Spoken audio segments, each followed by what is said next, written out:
1, 2,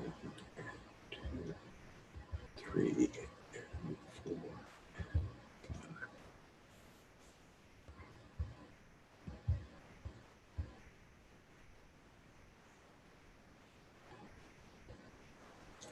Good afternoon.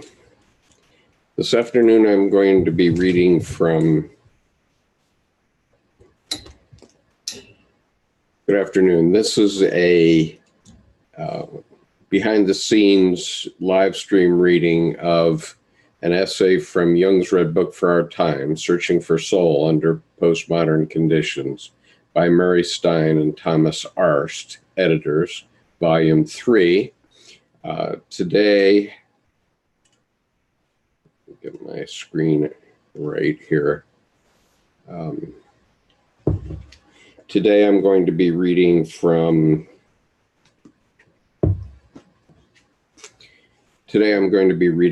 Transformation of the God Image in Jung's Red Book, Foundations for a New Psychology of Religion by Dr. Ingrid Riedel. I'll give you a background of Dr. Riedel. Dr. Riedel is a doctor of theology and philosophy, studied theology, literature, and psychology. After a parish vicarage from 1970 to 1984, she became the director of studies at the Evangelische Akademie Hofgeismar. She then obtained her diploma from the C.G. Jung Institute, Zurich, and works as a Jungian analyst with a private practice in Konstanz, Germany. She lectures at the C.G. Jung Institute, Zurich, Kassel University, and Frankfurt University. Major publications, various publications on the psychology of religion, as well as on art, creativity, and psychology. So that is the description of Dr. Riedel. And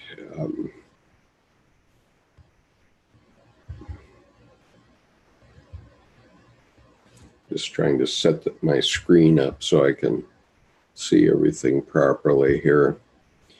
Okay.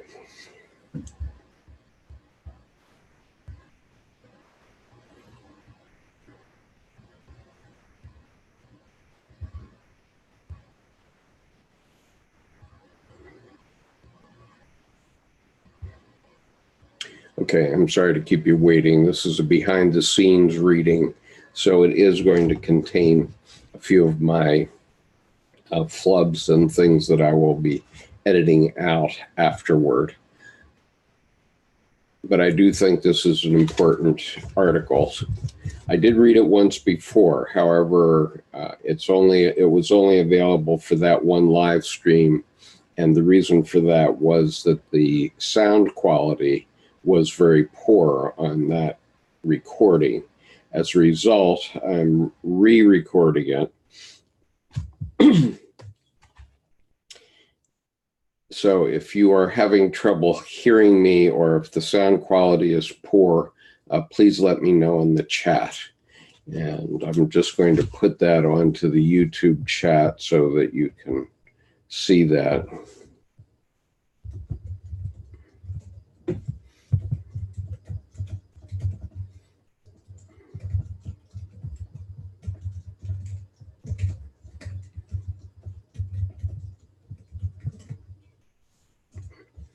Okay.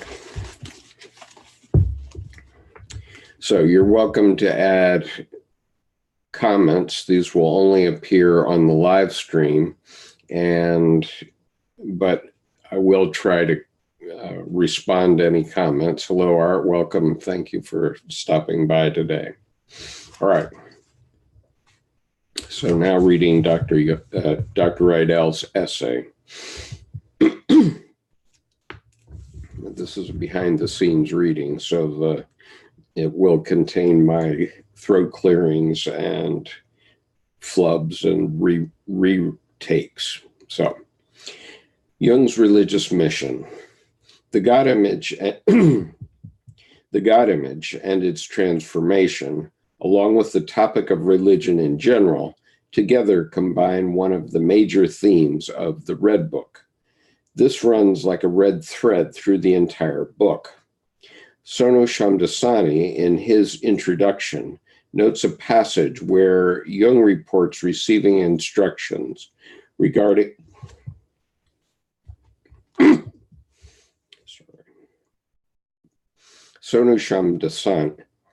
Sonu Shamdasani, in his introduction, notes a passage where Jung reports receiving instructions regarding his vocation in a conversation with Soul on January 5th, 1922.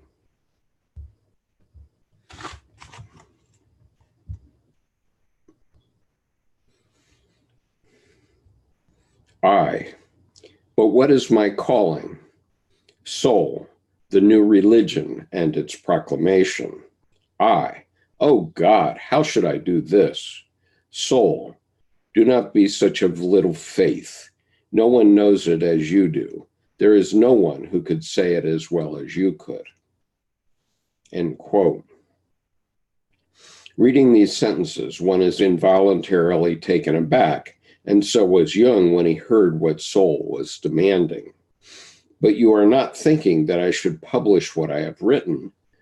That would be a misfortune, and who would understand it? Despite Jung's confusion, this is exactly what his soul pointedly demands, namely, to bring his inner experiences to a public audience and to explain, to bring his experiences to a public audience and to explain his encounter with his psyche. And though he meticulously worked on this self-experiment from 1913 onward, while also wrestling with a new God image, and created his Red Book with its beautiful images, he decided not to publish this work during his lifetime.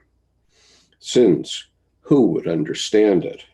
Only 50 years after Jung's death was it finally decided to publish this impressive book that laid the foundations for his entire life work. Nice to see you. Thank you for joining today. Thank you for joining from Brazil. The Red Book is not at all a scientific opus. On the contrary, this book compiles Jung's psychic experiences during his times of personal upheaval and crisis.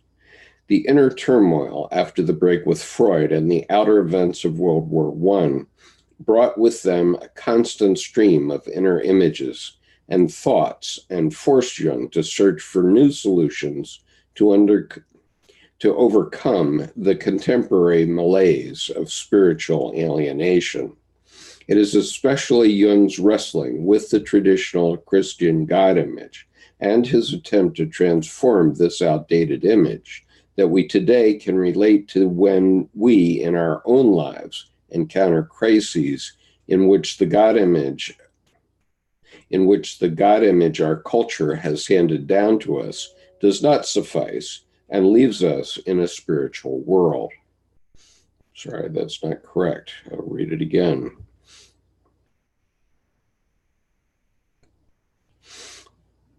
Which the God image our culture has handed down to us does not suffice and leaves us in a spiritual void. To no longer be a Christian is easy, Soul says to Jung, but what next? Jung personally endured his psychic ordeal as his traditional God image started to crumble. After his break with Freud, for whom religion was an illusion, Jung, the son of a Protestant clergyman, started to reassess the importance of a religious attitude.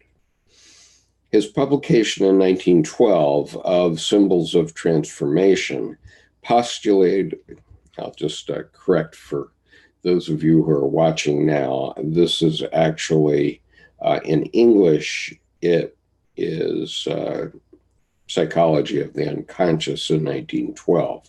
It was only called Symbols of Transformation in its rewrite 40 years later. But in any case, but in German it was Wandlungen und Symbole der Libido. Okay, so going back to the reading now. His publication in 1912 of Symbols of Transformation postulated a much broader concept of psychic libido than Freud's. Postulated a much broader concept of psychic libido than Freud's, a concept that would also embrace mythology and religious phenomena. The relationship between the psyche and religion, i.e., the psychology of religion, would increasingly become Jung's main interest in the course of his work on the Red Book. But as Shamdasani cautiously notes, quote, he, Jung, attempted to develop a psychology of the religion-making process. Rather than proclaiming a new prophetic revelation, his interest lay in the psychology of religious experiences. The task was to depict the translation and transposition of the numinous experience of individuals into symbols, and eventually into the dogmas and creeds of organized religions, and finally, to study the psychological functions of such symbols. For such a psychology of the religion-making process to succeed, it was essential that analytical psychology, while providing an affirmation of the religious attitude, did not succumb to becoming a creed, unquote. A selection of certain of Jung's statements regarding religion from the Red Book can even today lead to misunderstandings if they are not seen in the context of the whole process of his inner experiences and his findings. At the time of working on his Red Book, Jung was deeply influenced by Nietzsche's Zarathustra and the announcement of the death of God. The pathetic language of Zarathustra, as well as the ceremonies and ancient tome of the Bible, both determine Jung's style of language in the Red Book. They lead to a prophetic ductus in his writings. What is new in comparison to Nietzsche is that Jung's emphasis on the psyche as the dwelling place of the numinous. The soul becomes the realm for a new birth of God, just as Meister Eckhart had envisioned, as well as the Gnostics, for whom God is born in the soul, a God that can embrace the complexio oppositorum. Jung calls this God Abraxas. First and foremost, Jung wanted to fundamentally change the Judeo-Christian God image so that it could account for aspects that in the course of history had been excluded, namely matter, the feminine, and evil. This new God image was necessary due to experiences humans clearly encounter in their dealings with the numinous, experiences that cannot be compared to experiences with the outer objects of the world, since they are highly subjective.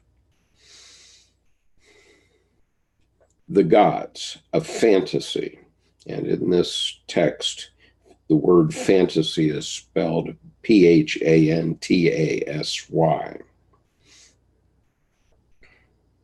The gods of fantasy. How Western man has lost his gods because of a worldview based entirely upon rational, scientific thinking, and is also unable to find them in the religions of the East, is shown in Jung's encounter with Izdubar, the Sumerian bull god, image 36 in the Red Book. And I'm going to give you that now for your perusal.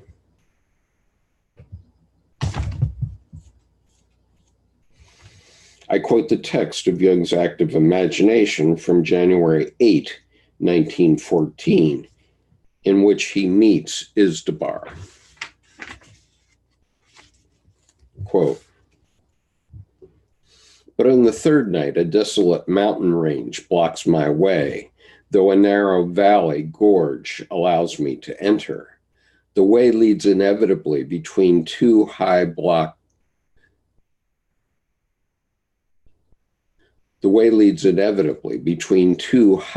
rock faces. My feet are bare and injure themselves on the jagged rocks. Here the path becomes slippery. One half of the way is white, the other black. I step onto the black side and recoil, horrified. It is iron. I step onto the white half. It is ice. But so it must be. I dart across and onward, and finally the valley widens into a mighty rocky basin. A narrow path winds up along vertical rocks to the mountain ridge at the top. As I approach the top, a mighty booming resounds from the other side of the mountain, like ore being pounded. The sound gradually swells and echoes thunderously in the mountain. As I reach the pass, I see an enormous man approach from the other side. Two bullhorns rise from his great head, and a rattling suit of armor covers his chest. His black beard is ruffled and decked with exquisite stones. The giant is carrying a sparkling double axe in his hands, like those to strike bulls. Before I can recover from my amazed fright, the giant is standing before me. I look at his face. It is faint and pale and deeply wrinkled. His almond-shaped eyes look at me, astonished." Unquote. Image 36 of the Red Book shows the huge giant, Izdubar, standing in front of a blue background filled with winged snakes. At the bottom of this image kneels a tiny human figure surrounded by crocodiles to the left and right side. At the bottom of this figure kneels a tiny human figure surrounded by crocodiles to the left and right side. This is Jung's I, who now addresses the giant. Quote, "I, O Izdubar, most powerful, spare my life and forgive me for lying like a worm in your path." Izdubar, "I do not want your life. Where do you come from?" I come from the west. Izdubar, "You come from the west? Do you know the western lands? Is this the right way to the western lands?" I come from a western land whose coasts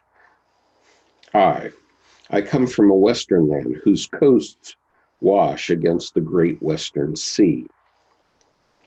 Izdubar, "Does the sun sink in that sea, or does it touch the solid land in its decline?" I, "The sun sinks far beyond the sea." I, "The sun sinks far beyond the sea." Izdubar, "Beyond the sea? What lies there?" I, "There is nothing but empty space there. And as you know, the earth is round, and moreover, it turns around the sun." Izdubar, "Damned one, where do you get such knowledge? So there is no immortal land where the sun goes down to be reborn? Are you speaking the truth?" His eyes flicker with fury and fear. He steps a thundering pace closer. I tremble. Unquote. When Jung's I continues to talk about the sun as a celestial body that lies unspeakably far out in the unending space, Izdubar is seized by suffocating fear. To become immortal and to reach his sun is his deep desire, which now is shown to be impossible. In despair, Izdubar smashes his axe on a rock with a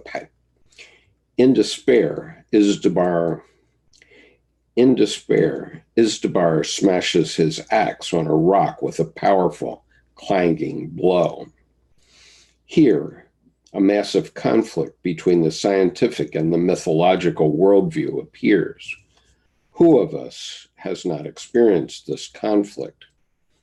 Sorry, I'm going to take this down.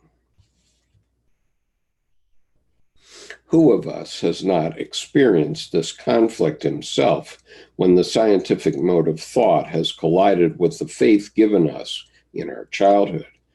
The belief in a God who would take care of us and guide us. Izdubar, the giant, now collapses and sobs like a child. He lays stretched out on the ground, paralyzed by the poison of science. Quote, Izdubar, you call poison truth? Is poison truth, or is truth poison? Do not our astrologers and priests also speak of truth, and yet theirs does not act like poison? Izdubar, are there then two sorts of truths? It seems to me to be so. Our truth is that what comes to us from the knowledge of outer things, the truth of your priests, is that which comes to you from the inner things. Izdubar, half sitting up. That was a salutary word. After Jung's eye collects some wood and lights a fire, he and Izdubar continue their conversation while sitting in front of the flickering flames. Izdubar, have you no gods anymore? No, words are all we have. Izdubar, but are these words powerful? So they claim, but one notices nothing of this.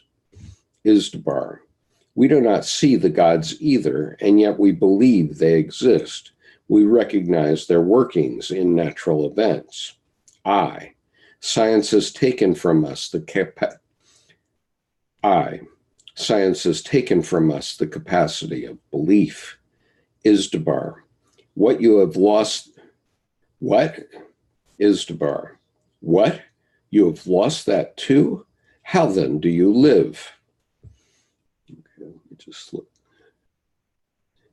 Nice to see you folks. Hi, Penelope, Grace, and Gray. Volume 3 seems to have a lot of beautiful gut punches. Yeah, you could say that. One of my favorite parts is the Red Book. Okay, Patty Shea says Izdubar's tale is a very prominent one in Jung's cycle. Yes, indeed. Okay, reading on. Jung's eye now stays with Izdubar during the long, cold night, since he senses that Izdubar needs him. And yet again, I feel it quite clearly that my life would have broken in half had I failed to heal my God. This sentence leads to the fundamental questions that force Jung into This sentence leads to the fundamental questions that force Jung into a crisis. How can we live without the gods, without symbols for the divine realm that transcends us, encompasses, and saves us? Jung's life is at risk to break apart if he should lose his God forever. So, during the long night at the fire at which Jung's eye and Izdubar warm each other without finding a way out of their dilemma, Jung's eye finally says, my heart bleeds at the thought of leaving you here without having done the utmost to help you. And utmost here is spelled U-P-M-O-S-T. My heart bleeds at the thought of leaving you here without having done the utmost to help you. What is the utmost that Jung's eye can envision to save his fallen God?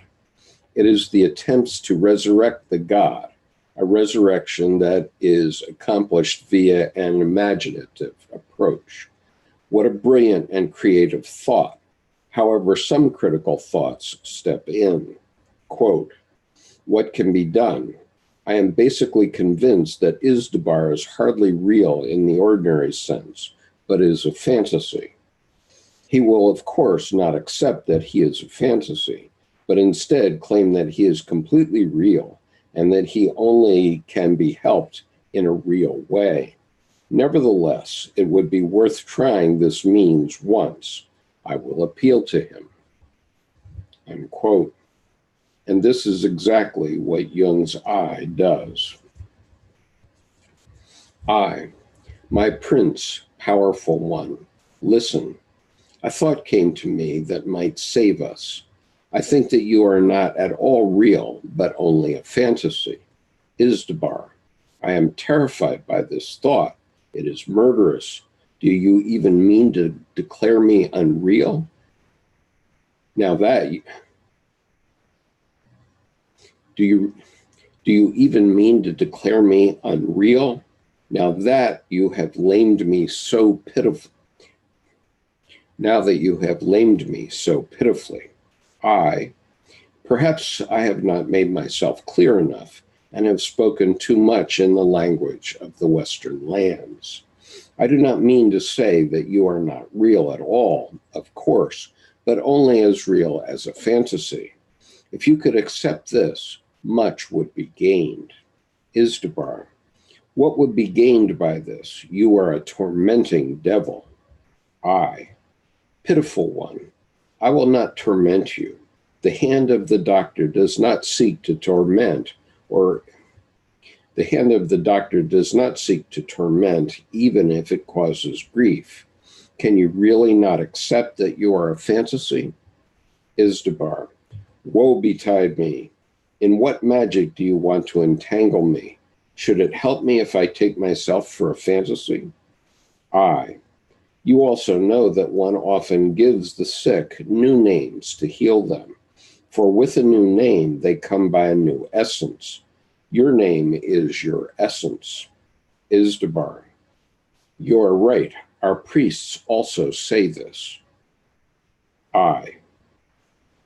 So you are prepared to admit that you are a fantasy? Izdubar, if it helps, yes.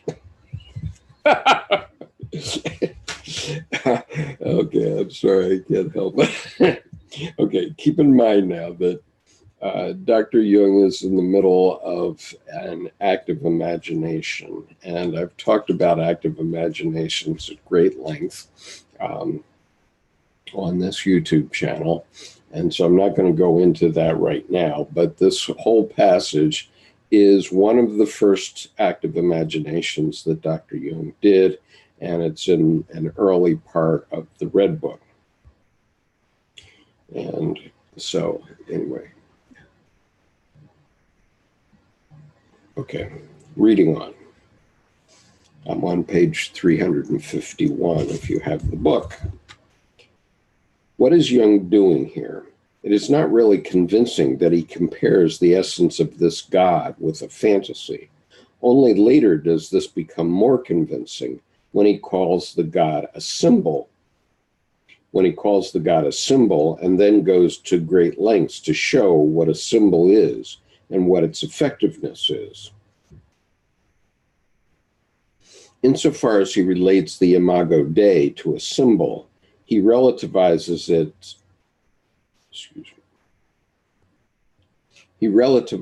its ontological objectivity, but not its effectiveness. The God image has the strongest influence not only within the human soul, but also in the collective consciousness of a culture. Even where it would be consciously suppressed, it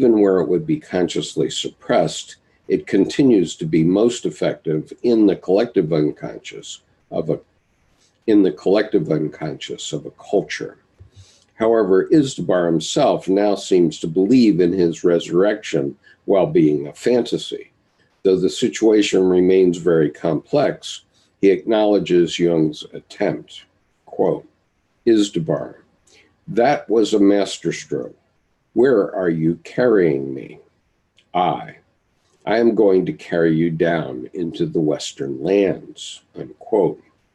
Jung comments on this while carrying Izdubar to a quiet, dark garden and a secluded house. Quote, This tangible and apparent world is only this tangible and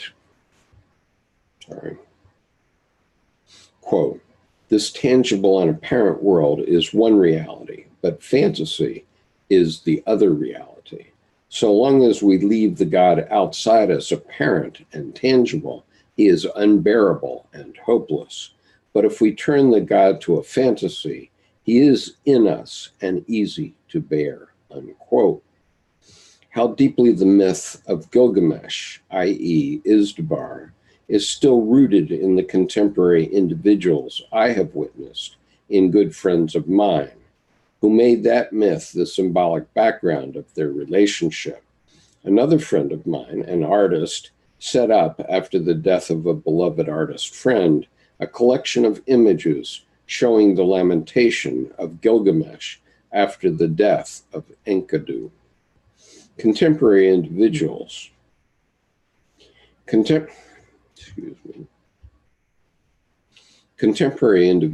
who are acquainted with the myth of Gilgamesh are slightly baffled when they read the Red Book and find out that in his imagination, Jung squeezes Izdubar into an egg to get him into the door of the house.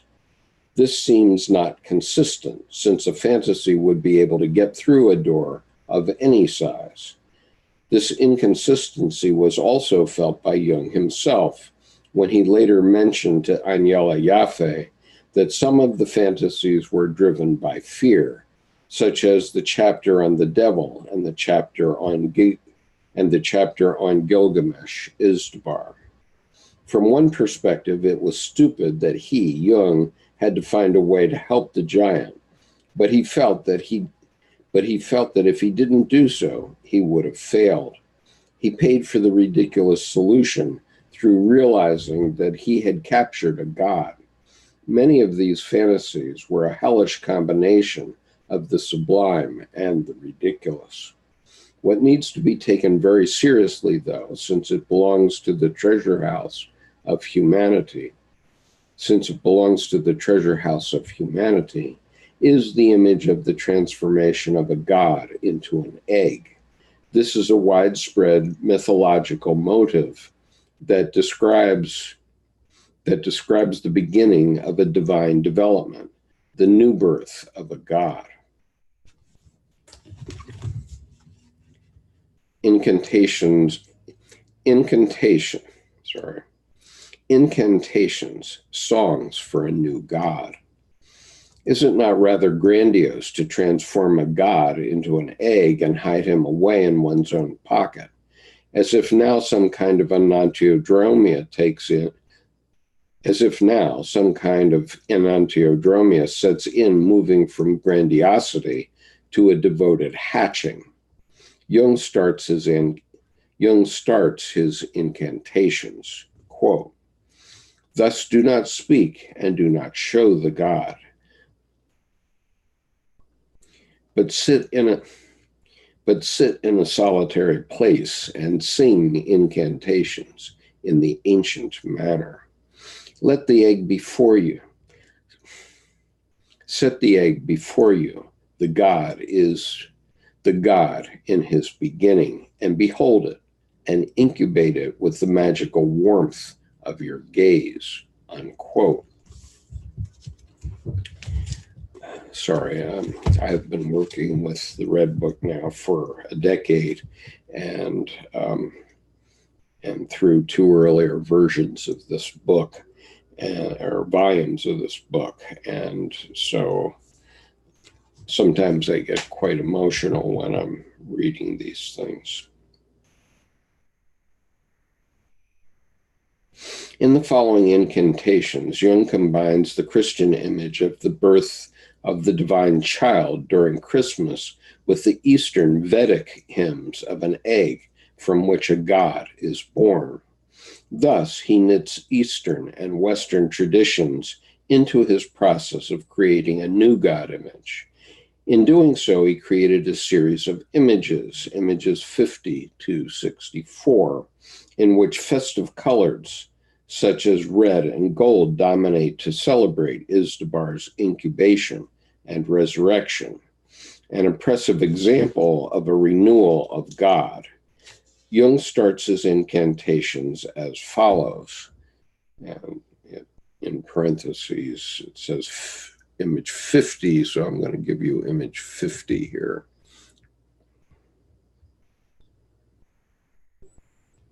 All I have to do is find it on my screen.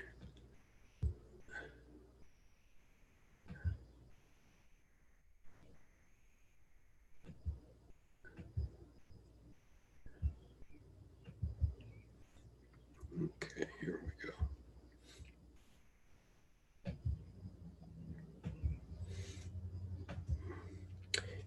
Image 50.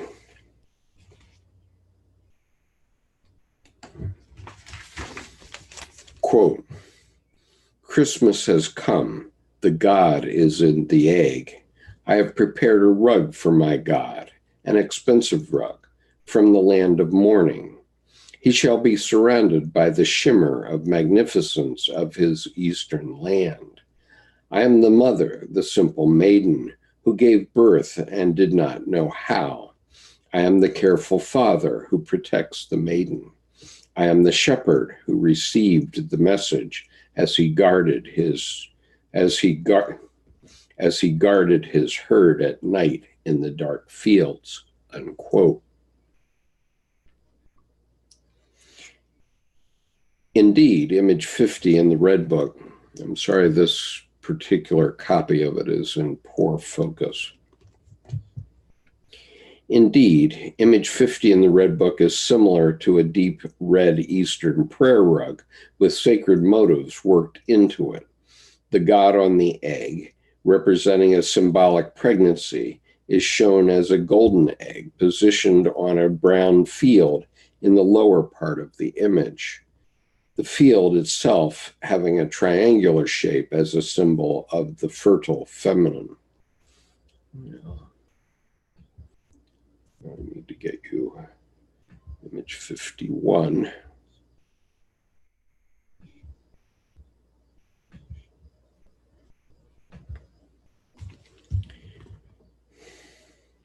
Image 51, too, is similar with a beautiful prayer rug colored in red with green ribbon ornamentally worked in. In the upper section of the image, the wise man of the eastern land resides. The lower section again shows the egg. The right and the left side show eagle and snake that are both combined with the sun symbol. In the incantations of image 51, Jung identifies himself with the animals in the Christmas narrative. Quote, I am the holy animal that stood astonished and cannot grasp the becoming of the God. I am the wise man who came from the east, suspecting the miracle from afar, unquote.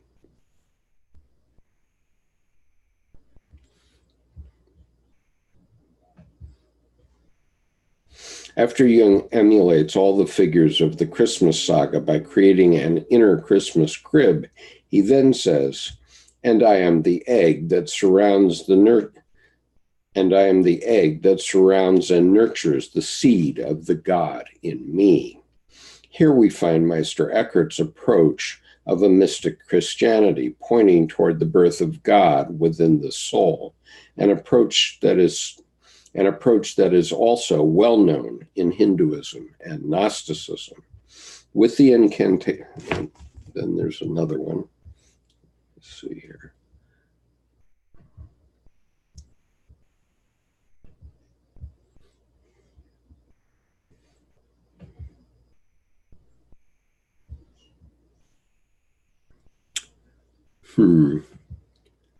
Okay. I seem to have lost on my screen image 52. I apologize for that. I'll just read this, though. With the incantation of image 52, Jung starts to consider himself as someone who brings the God to life, like Maria, and therefore takes a feminine identity. Quote, the solemn hours lengthen, and my humanity is wretched and suffers torment.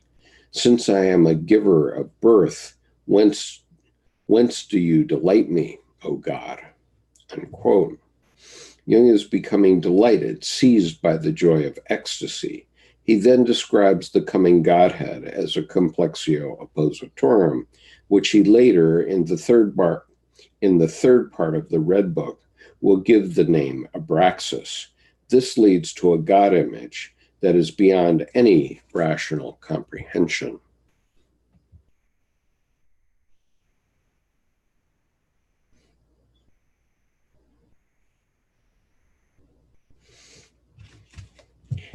Quote, he is the eternal emptiness and the eternal fullness.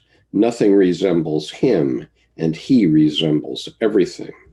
Eternal darkness and eternal brightness, eternal below and eternal above, double nature in one, simple in the manifold, meaning in absurdity, freedom in bondage, subjugated when victorious, old in youth, yes in no. Unquote. Unquote. These incantations are positioned in the center of image 52, circled by various types of motifs and ornaments. Important to emphasize are the 4 circles in blue, as well as half of a mandala-like structure at the bottom of the image, obviously symbolizing an awareness of growing wholeness. After the elevated spirit of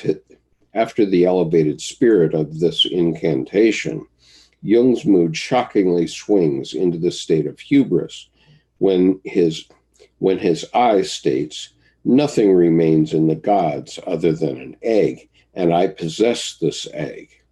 Unquote. After another anatiodromia in his emotions, he finally opens the egg with great awe. It seems as if in these incantations, one strong emotion produces a strong antithetical emotion.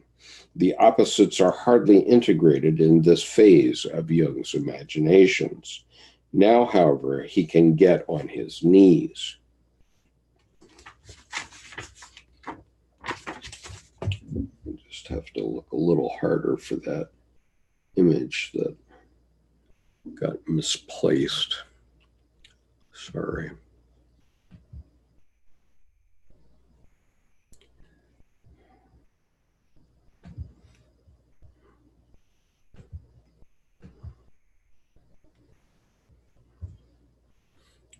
Just a moment.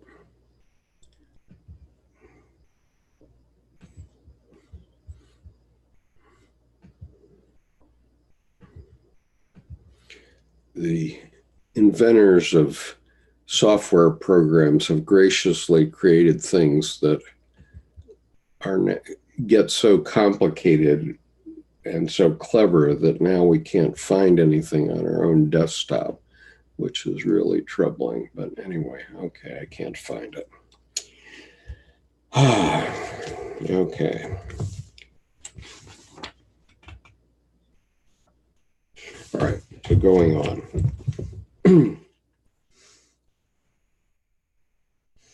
Now, however, he can get on his knees. Quote, on the evening of the 3rd day, I kneeled down on the rug and carefully opened the egg. Something resembling smoke rises up from it, and suddenly Izdubar is standing before me, enormous, transformed, and complete. It's as if he had awoken from a deep sleep.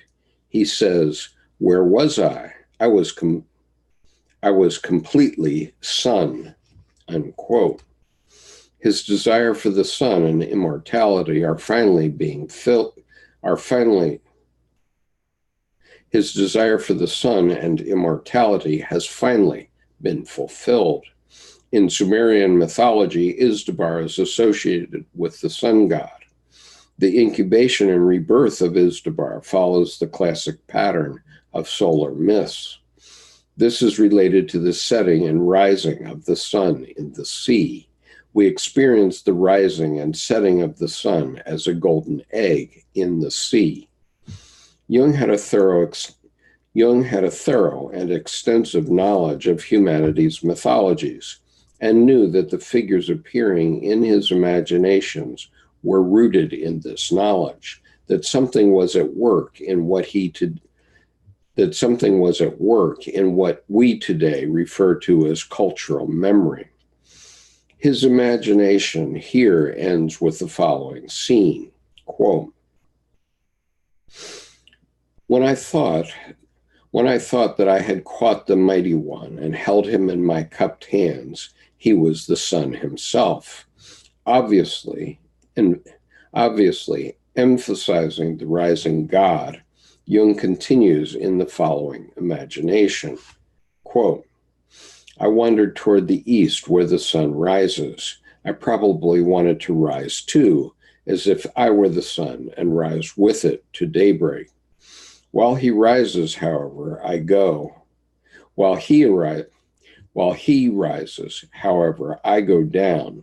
When I conquered the god, his force streamed into me. But when the god rested in the egg and awaited his beginning,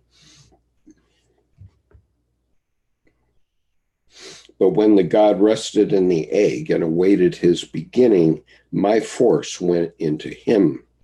And when he rose up radiantly, I lay on my face.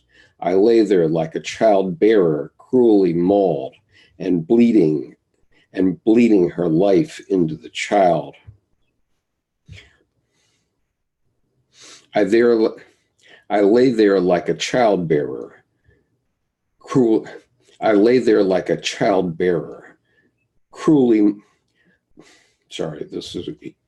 he's envisioning himself as a woman who's just given birth.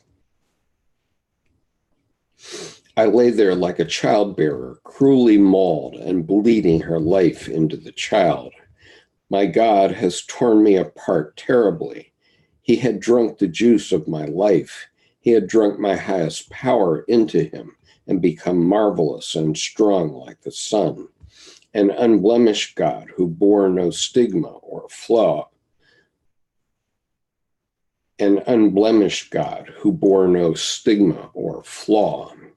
He had taken my wings from me.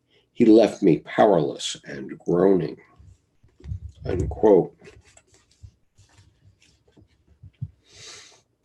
What kind of strange either-or does Jung here reflect on?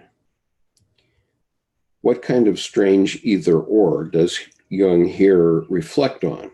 It seems to be either my God or me. What can this mean for Jung? It has always been an important issue in the history of religious thought, how the relationship between God and man can be comprehended, whether this relationship is indeed in opposition or whether man is contained in God in the sense of an all-efficacy of God, including the aspect of unfreedom of man's will.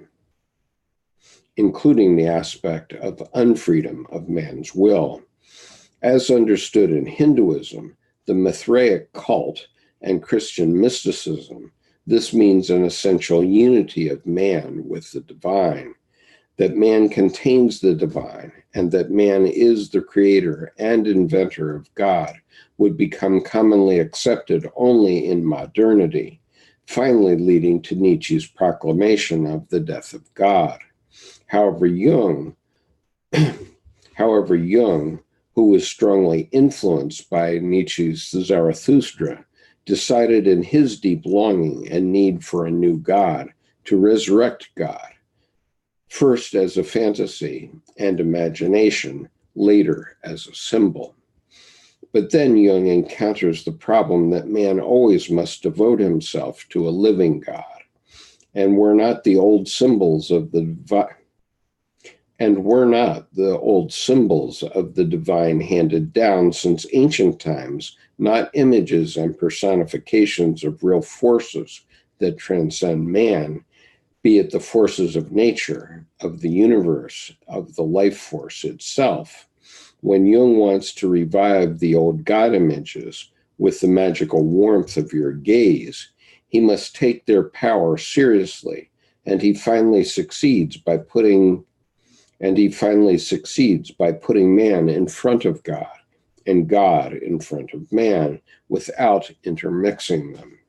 Nonetheless, after opening the egg, Jung feels too much the creator of his God, who then pulls all the power out of him and will leave him feeling empty. This leads to a conflict that Jung cannot really resolve in this passage of his Red Book, with the result that he will descend into hell in the next chapter. The Inner Christ. In the chapter Divine Folly, Jung revisits Christianity. Do his experiences and insights regarding the rather remote and foreign image of Sumerian Izdubar also hold in the face of the Christian God image and the faith still alive in so many of his contemporaries? In this act of imagination, Jung's eye visits a large library with an atmosphere filled with wounded, scholarly vanity and asks for a copy of the book, The Imitation of Christ by Thomas Kempis. The Imitation of Christ by Thomas A. Kempis. The librarian seems to be surprised, and Jung's eye mentions that he is seeking this book not only of scholarly interest, but because it is written from the soul. We haven't come to an end with Christianity by simply putting it aside. It seems to me that there's more to it than we see. And, quote, the divine wants to live with me. My resistance is in vain. I asked my thinking, and it said, take as your model one that shows how to live the divine. Our natural model is Christ. We fought against Christ. We deposed him, and we seemed to be his conquerors. But he remained in us and mastered us. You can certainly leave Christianity, but it does not leave you, unquote. We should not misunderstand Jung's intention. He is looking for a completely new understanding of Christ. But if I am truly to understand Christ, I must realize how Christ actually lived only his own life and imitated no one. If I thus truly imitate Christ, I do not imitate anyone. I emulate no one, but go my own way, and I will also no longer call myself a Christian.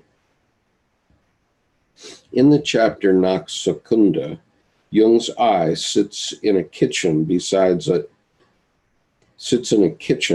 a library and shows the cook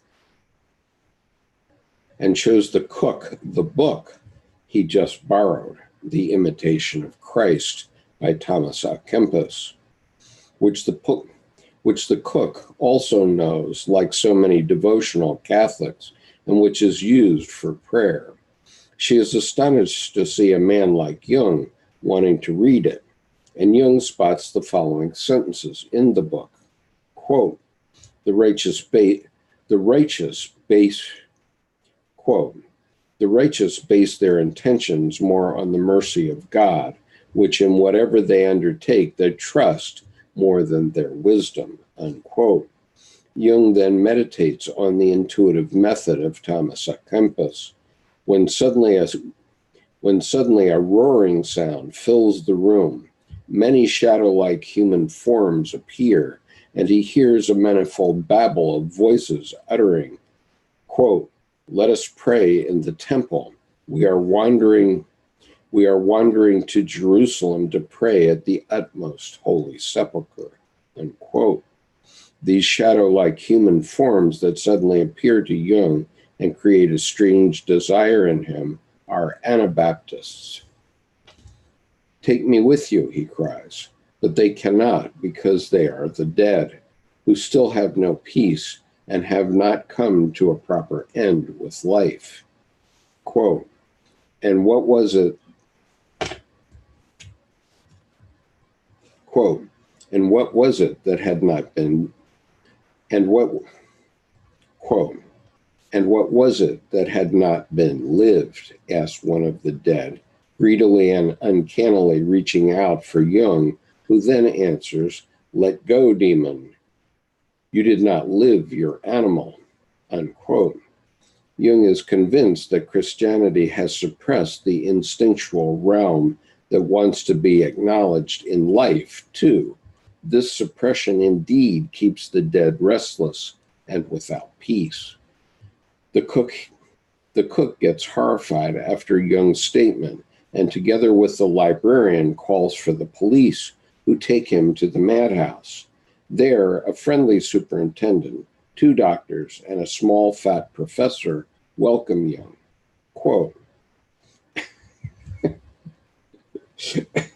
sorry, sometimes this gets a little bit giggly.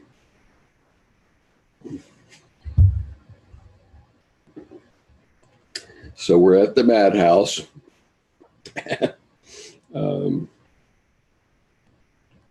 So there, a friendly superintendent, 2 doctors, and a small fat professor welcome Jung. Quote, "Professor, what's that book you've got there?" It's Thomas à Kempis, The Imitation of Christ." Professor, "So, a form of religious madness. Perfectly clear religious paranoia. You see, my dear, nowadays the imitation of Christ leads to the madhouse."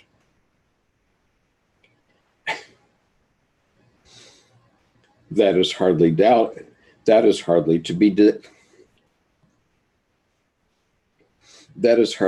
doubted, Professor. Professor, the man has wit. He is obviously somewhat maniacally aroused. Do you hear voices? You bet. Today it was a huge throng of Anabaptists that swarmed through the kitchen. Professor, now there we have it.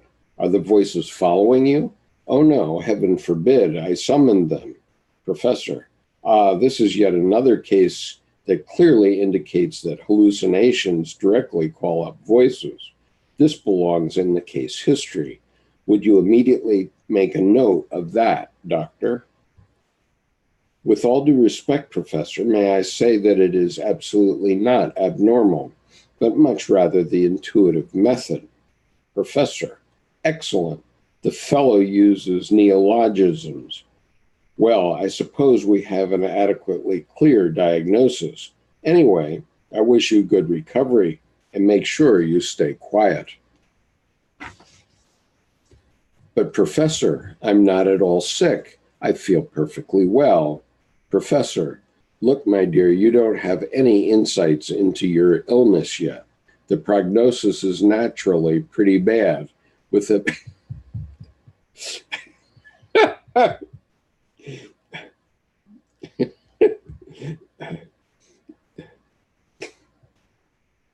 sorry. So self-abusing you. The prognosis is naturally pretty bad, with at best limited recovery, unquote. The prognosis is naturally pretty bad, with at best limited recovery. After these self-critical and ironic statements, Jung remarks, the problem of madness is profound. Divine madness, a higher form of the irrationality of the life streaming through us, at any rate, a madness that cannot be integrated into present-day society. But how? What if the form of society were integrated into madness? At this point, things grow dark, and there is no end in sight. Jung closes this section with the following remarks. Quote, I leave the spirit of this world which has thought Christian. I leave the spirit, quote, I leave the spirit of this world which has thought Christ through to the end and step over into that other funny, frightful realm in which I can find Christ again, unquote. In dealing with the imitation of Christ, Jung finds himself on the way to the madhouse. Yet, as described in Liber Primus, closer to a psychotic episode seems to be his identification with the crucifixion of Christ, in which Salome, his anima, tells him, "You are Christ." It seems to Jung that he experiences his own crucifixion in the service of God, or in the service of the rediscovery of God. I stand with outstretched arms like someone crucified, my body taut and horribly entwined by the serpent. You, Salome, say that I am Christ? What does it mean that Salome whispers this to him? Jung should remark later in his famous 1925 seminar, quote, "I felt her insinuations as a most evil spell. One is assailed by the fear that perhaps this is madness." Continuing his active imaginations, he writes, quote,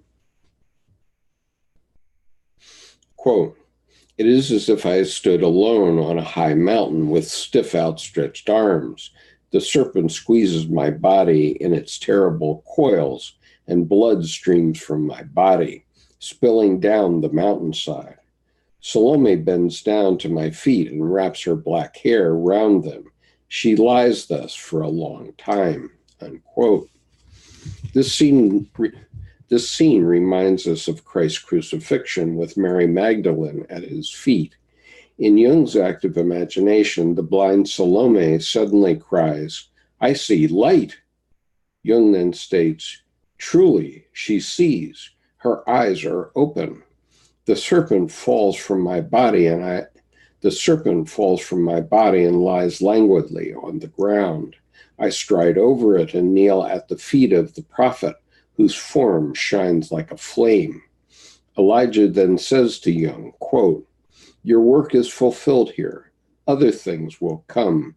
Seek untiringly, and above all, write exactly what you see." In the biblical tradition, Elijah is an important psychopompus, since he himself found his own path after a terrifying encounter with God.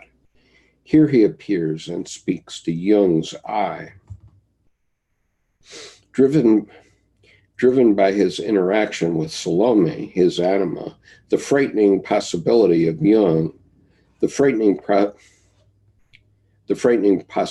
for Jung is a potential inflation caused by how much he leans in his active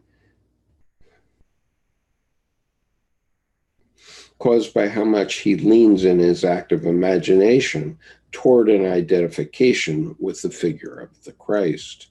However, what distinguishes this imagination from psychosis is that it is blind Salome, herself a symbol, who has suggested to him such a state of hubris. What also distinguishes this act of imagination from a real identification with Christ, which often is experienced by psychotics, is its embeddedness in the context of the history of religion, namely the narrative of Jesus' passion, or the Imitatio Christi. Moreover, there is the identification with the Godhead in the mysteries of the Mithras. Moreover, there is the identification with the Godhead in the mysteries of the Mithras, which were well known to Jung and fascinated him. On the same page of Liber Primus, where he imagines the narrative of Jesus' passion, he also experiences himself as an initiate of Mithras. Quote, "The serpent has wound itself round my whole body, and my countenance is that of a lion," unquote. In the cult of Mithras, this corresponds to the deification of the mist. In his seminar in 1925, Jung would critically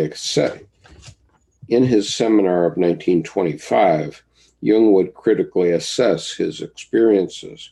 Quote, "When the images come to you and are not understood, you are in the society of the gods, or, if you will, the lunatic society. You are no longer in human society, for you cannot express yourself. Only when you can say, quote, this image is so-and-so, only then do you remain in human society, unquote. Therefore, it is highly important to understand and structure these inner psychic processes. Jung would later integrate his experiences with reference to the Mithraic cult and interpret them within the history of religion.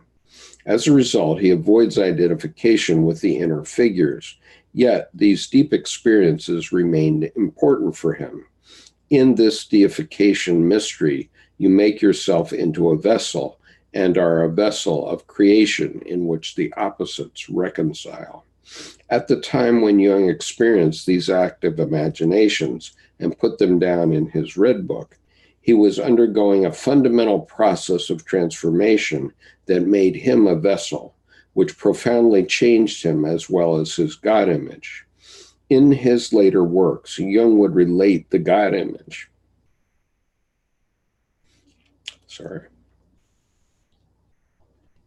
In his later works, Jung would relate the God image to the psychological concept of the self, a concept that was not yet available to him during the time of his Red Book experiences.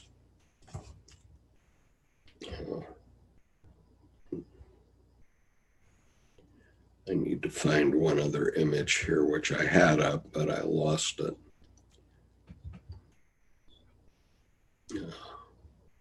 There it be.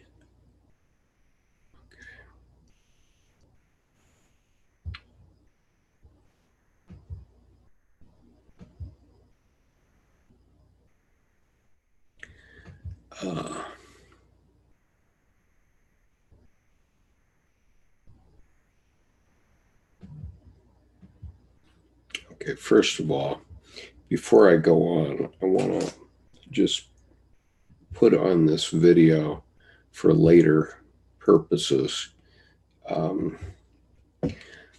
So this is image number 152, which I was having difficulty finding.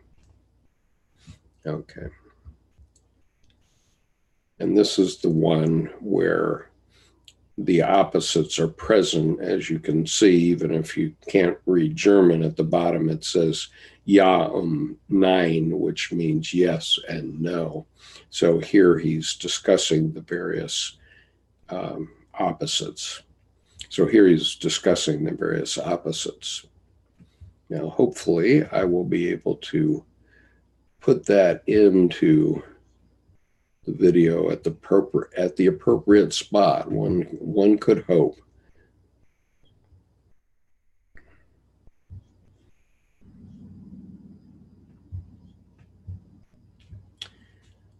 Okay.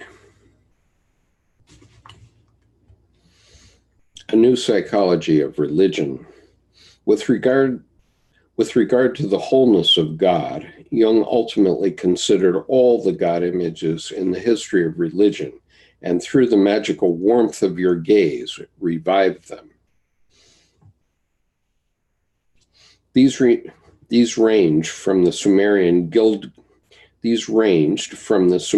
Gilgamesh Izdubar narrative to the Egyptian sun cult, to the Mediterranean Greek gods, and from there to the late mystery cults, such as the Mithraic cult. In addition, ideas and images from Hinduism were a significant influence on Jung, especially the concept of Atman and Brahman, in which the deep and essential participation of man in the divine, as well as the idea of wholeness, are fundamentally emphasized.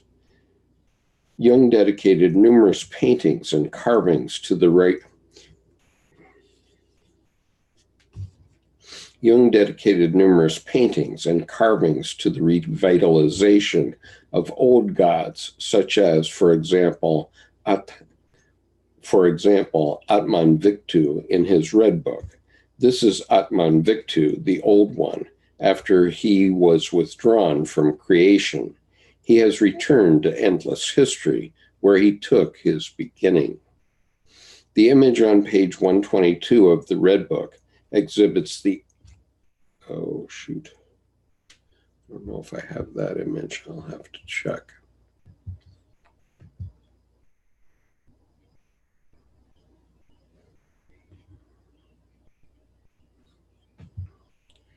Okay.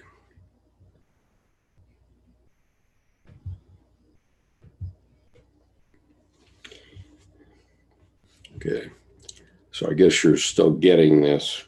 The image on page the image on page 122 in the Red Book exhibits the other side of the lapis philosophorum, which is in alchemy the goal of man's lifelong quest.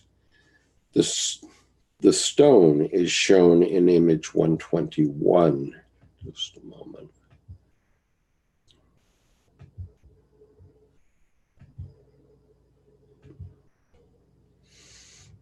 The stone is shown in image 121 as a mandala with an incorruptible diamond in its center.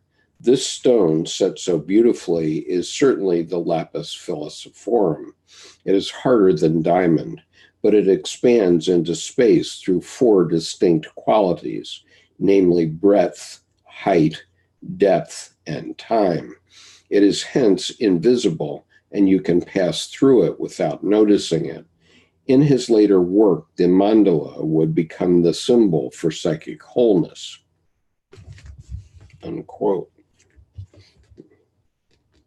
In his later work, the mandala would become the symbol of In his later work, the mandala would become the symbol for psychic wholeness.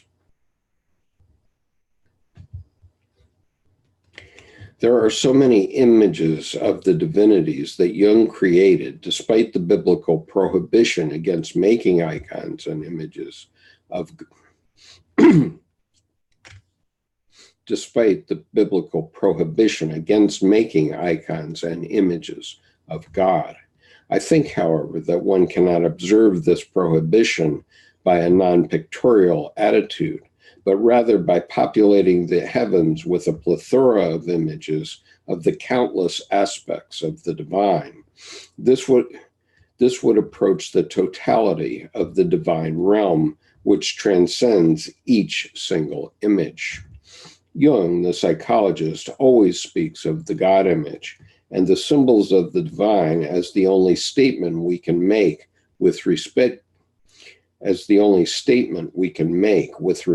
to God. However, if he encounters God within his active imaginations, he addresses the God directly, and he then mentions the word God. This accounts for some inconsistencies with respect to the issues of the God image in his Red Book, as well as in his later works, for example, in Answer to Job. Philemon, Jung's wide psychopompus in the Red Book, explained to him the mystery of hospitality receiving the gods who once wandered the earth. Quote, but what mystery are you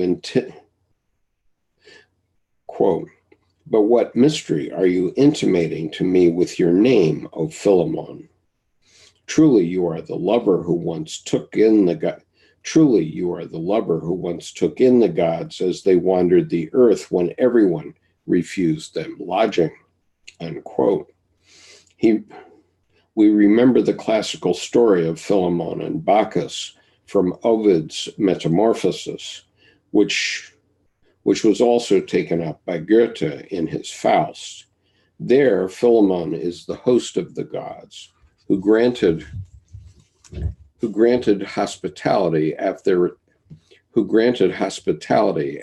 they were refused by the rest of the population. As Jung says to Philemon, quote, you are the one who unsuspectingly gave hospitality to the gods. They thanked you by transforming your house into a golden temple, while the flood swallowed everyone else. The animal fled to the gods, who then revealed themselves to their poor hosts, who had given them their last. Thus I saw the lover survives, and that thus I saw that the lover thus I saw that the lover survives, and that he is the one who unwittingly grants hospitality to the gods, unquote. If I may venture an image, God himself. Now there's a Freudian slip. Oh my goodness. If I may venture an image, Jung himself was perhaps the host of the gods. He considered the human soul as the house of the gods, which they would enter and leave. He welcomed them. Vocatus atque non.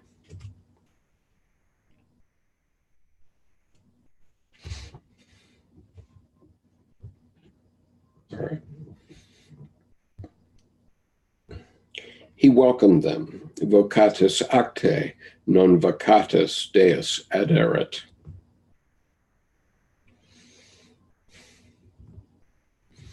Quote, summoned, quote, summoned or not, the God is present. Quote, summoned or not, the God is present, unquote, is written above the door of his house in Kusnacht. Though he conceives the gods as symbols, he understands that these symbols have a reality of their own and that they are vessels of a reality they transmit. They act as images of the senses for a reality that lies beyond them, which they convey. In the history of religions, there is in Buddhism a development parallel to Jung's encounter with images and symbols in his active imaginations. Although Buddhism itself does not deal with a specific God image, its Tibetan version is a generous host of the old God. Its Tibetan version is a generous host of the old gods handed down from the Bon religion of the Himalayan people. The old Tibetan gods are seen as symbols of emotional forces and, being either wrathful or kind, are visualized by the initiate and therefore experienced. For example, there is the compassionate and wisdom-filled energy of the green or white Tara. The process of imagination as well as of modeling the symbols of divinity in sand or a tanka is of utmost importance in Tibetan Buddhism. Jung has given us something similar with the method of active imagination and his artistic creation of divine symbols. This can open the way to the cultural memory of mankind by putting the individual into the context of a bigger and more encompassing realm of meaning, and thereby healing a spiritual malaise. Without proclaiming a new religion, the Red Book, in a certain sense, is a prophetic book insofar as it brings forth a new view of religious phenomena.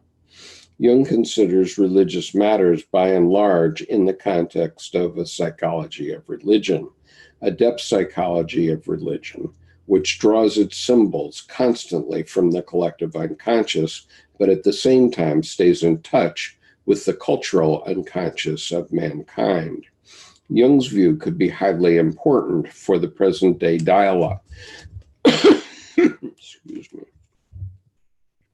Jung's view could be highly important for the present.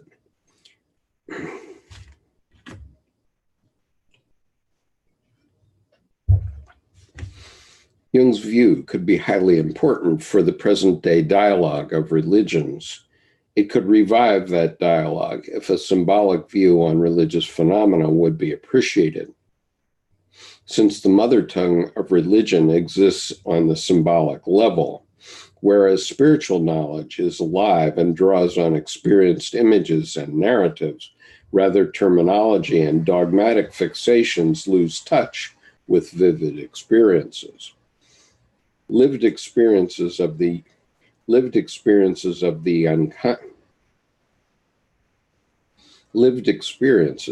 unconscious formed the basis of Jung's Red Book, by which he developed the method of active imagination.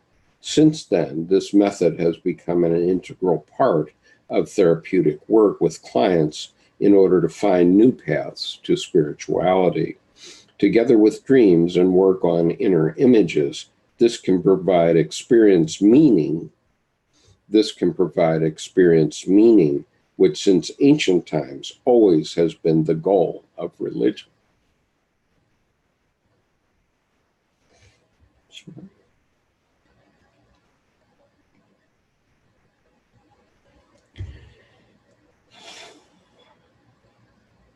Together with dreams and work on inner images, this can provide experienced meaning, which since ancient times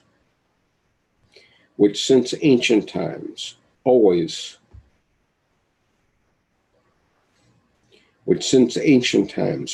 has been the goal of religion. Okay, so I've been reading from an essay by Dr. Ingrid Riedel, Transformation of the God Image in Jung's Red Book, Foundations for a New Psychology of Religion. And I will read once again her bona fides.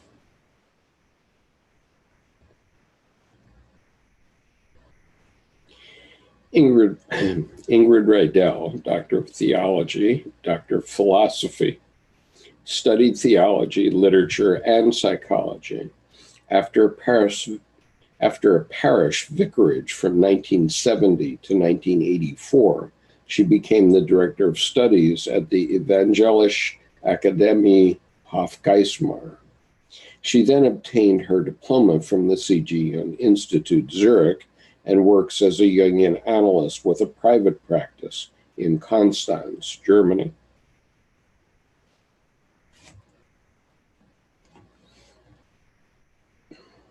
She lectures at C.G. Jung Institute, Zurich, Kassel University, and Frankfurt University. Kassel University and Frankfurt University. Various publications on the psychology of religion, as well as on art, creativity, and psychology. So, obviously you can see that I'm quite touched by this essay, and so I thank Dr. Riedel for writing it. And thank you all for being here and watching. You see my emotional reactions here. But this is where this is where religion has always been, on the irrational side of the psyche. And unfortunately, when we make religion too rational by making it all the word, we lose access to the actual source of religion. So to the extent that that's useful input for everyone, I appreciate your being here and at least watching it. So I'm going to conclude this session for today, and I'll be reading one or two more essays. I've been reading from Jung's Red Book for Our Time, Searching for Soul Under Postmodern Conditions, Mary Stein and Thomas Arzt, editors, Volume 3. And, in my untutored opinion, Dr. Jung found the living God, where he lives, and how he goes about the work of the Godhead. And I've created about almost 980 videos about Dr. Jung's work. I've created almost 980 videos about Dr. Jung's work, which you can listen to at your leisure. Thank you for being here today.